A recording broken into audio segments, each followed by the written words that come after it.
Bienvenue dans notre exploration philosophique. Aujourd'hui, on va s'attaquer à un monument, un penseur aussi fascinant qu'énigmatique, Héraclite d'Éphèse.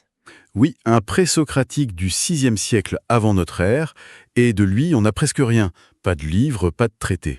Juste des éclats de pensée. Des fragments. Exactement. Et notre base, ce sont ces fragments, traduits et commentés ici par Simone Weil. Alors c'est un peu un travail d'archéologue, hein. On a des morceaux, des pièces d'un puzzle, et on va tenter de reconstituer la vision d'ensemble. C'est ça. On va essayer de décrypter ces grandes idées. Le logos, l'unité des contraires, et sa vision du monde comme un flux perpétuel. Un vaste programme. Ah oui. On l'appelait Héraclite l'Obscur, et c'est pas pour rien. Chaque fragment est une petite énigme, mais derrière, il y a une cohérence, une vision du monde d'une puissance incroyable. Et par où on commence? Par la clé de voûte de tout son système, le fameux concept de logos. D'accord. D'ailleurs, le tout premier fragment nous plonge direct dedans. Il dit, en gros, cette raison, ce logos, qui est éternel, les humains y passent complètement à côté. Qu'on leur explique ou pas, c'est ça? Voilà, ils vivent comme dans un rêve, comme des somnambules, inconscients de ce qu'ils font.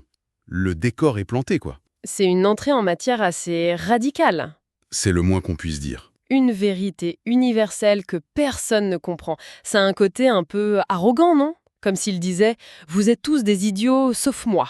On peut le voir comme ça au premier abord, oui. Il y a ce fragment, le 34, qui dit « Entendant sans comprendre, ils sont comme des sourds ». C'est d'une dureté. C'est très dur. Mais le plus fou, c'est le paradoxe du fragment 2. Il dit que le logos est commun à tous, mais que la plupart s'approprient leur pensée comme une chose personnelle. Oui, Alors comment une chose peut être à la fois partout, commune, et en même temps inaccessible? c'est ça la vraie question. Et pour y répondre, il faut bien comprendre ce qu'est le logos. C'est pas juste la parole, Non. c'est l'ordre du monde, la structure, la loi.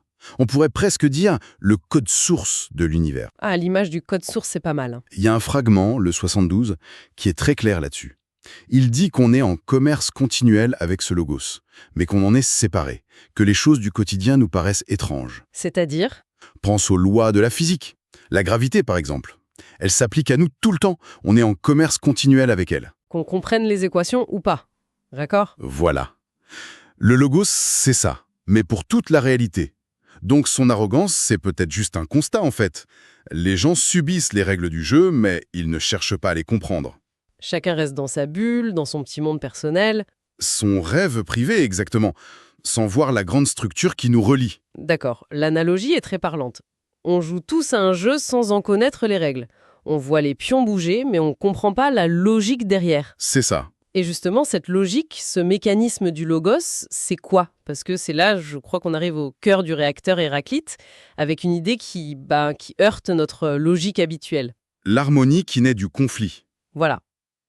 Oui, et il nous met au défi avec des exemples qui sont déroutants. Ah oui, Le plus connu est la route qui monte et qui descend est une seule et la même.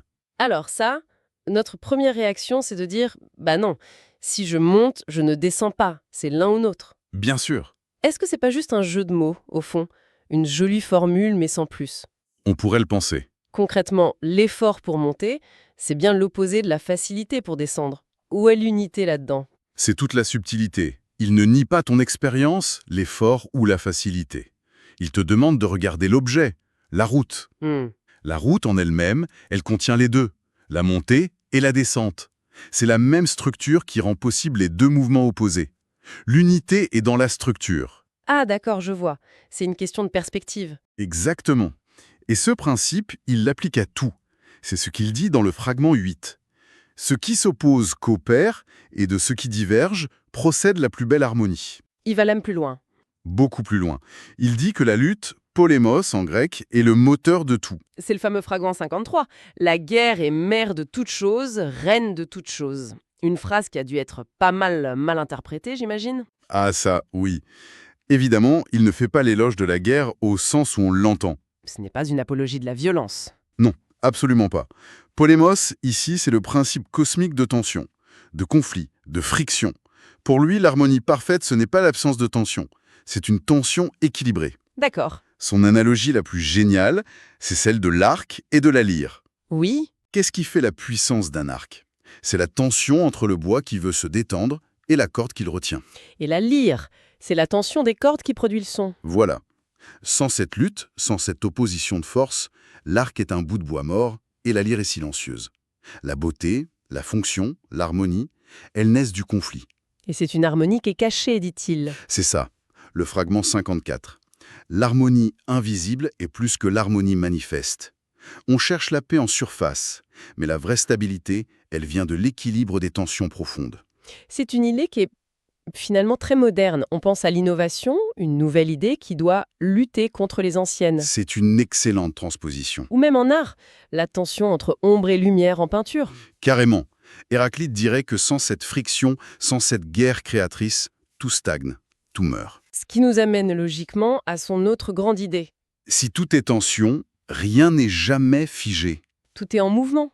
Exactement. Et là, on arrive à l'image que tout le monde connaît, même sans avoir jamais lu un mot d'Héraclite, le fameux « on ne peut pas se baigner 2 fois dans le même fleuve ». L'illustration parfaite du changement perpétuel.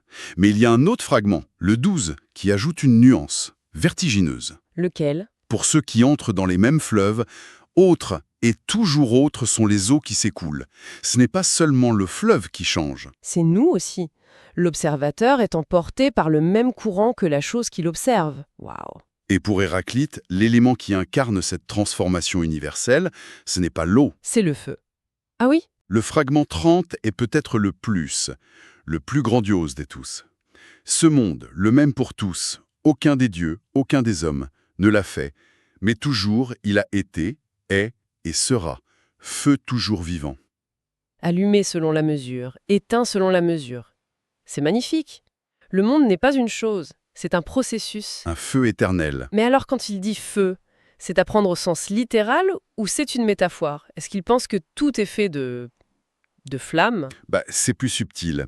Le feu n'est pas tant la matière de l'univers que son mode de fonctionnement. D'accord. Le feu, c'est ce qui transforme, en permanence. Il est à la fois matière et processus. D'ailleurs, il utilise une analogie économique très parlante pour ça. Ah, Fragment 90. Le feu est la monnaie de toute chose, et toutes choses sont la monnaie du feu. Comme l'or pour les marchandises. et les marchandises pour l'or? Ah oui, c'est brillant. L'or n'est pas la marchandise, mais c'est l'étalon universel qui permet l'échange. C'est exactement ça. Le feu, c'est le principe de transformation universelle. Tout peut devenir feu. Et le feu peut devenir tout. C'est un cycle sans fin. Où les éléments, comme la terre, l'eau, l'air, ne sont que des états temporaires de ce grand feu cosmique. Qui s'allume et s'éteint selon la mesure, c'est-à-dire selon l'ordre du logos. On y revient toujours. D'accord. Le tableau est grandiose, mais un peu angoissant aussi, non? Un univers en flux, gouverné par le conflit. À Maelstrom. Voilà. Quelle est la place de l'être humain là-dedans? Comment on trouve un sens, une sagesse? C'est la question qu'il se pose. Et sa réponse, elle a fondé une bonne partie de la philo occidentale. Elle est dans un fragment d'une simplicité désarmante. Lequel? Le 101. J'ai été en quête de moi-même. Tout est dit. La quête n'est pas vers l'extérieur. Non, elle est vers l'intérieur. Il est d'ailleurs très critique des érudits qui accumulent le savoir. Oui, il y a ce fragment 40. L'étendue des connaissances n'enseigne pas à avoir l'esprit. Ça aussi, c'est contre-intuitif. Pour lui, tu peux connaître des milliers de faits et rester complètement ignorant du logos. La vraie sagesse, c'est une seule chose. Et c'est? Savoir que la pensée gouverne toute chose au moyen de toute chose. Autrement dit, la sagesse, c'est de comprendre le logos de l'intérieur, de synchroniser sa propre raison avec la raison du monde. Et c'est un chemin solitaire. Très solitaire. Il est très élitiste, voire méprisant, envers la foule. Le fragment 104 est terrible. Ils ont pour instructeur la foule, ne sachant pas que la multitude est mauvaise. Et le 29, la multitude se rassasie comme des troupeaux. C'est violent. C'est un aspect de sa pensée qui est difficile à accepter. Cet élitisme... Est-ce qu'il y a une raison philosophique derrière ou c'est juste du mépris de classe? Son idée, c'est que la plupart des gens se contentent des apparences, des opinions toutes faites.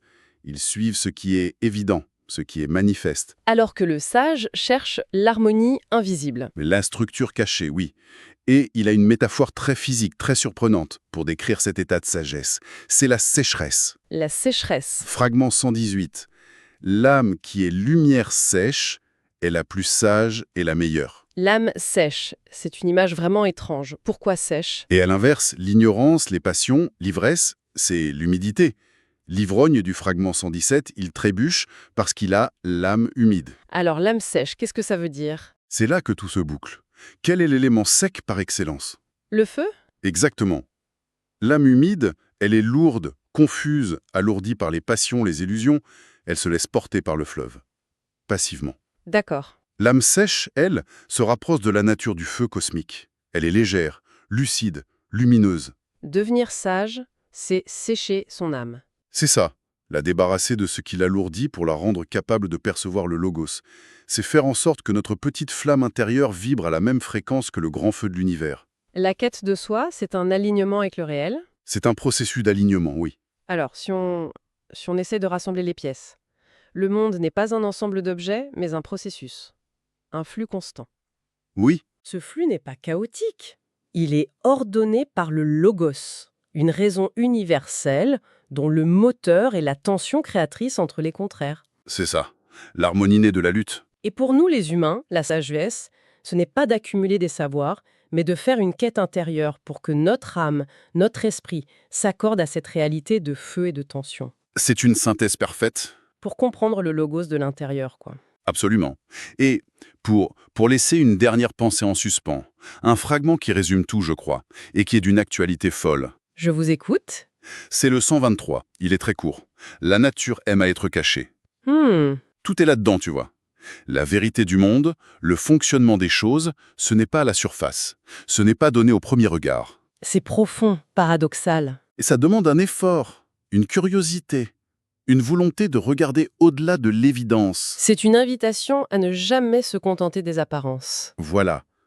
Toujours chercher l'harmonie invisible, que ce soit dans l'univers, dans nos sociétés ou au plus profond de nous-mêmes.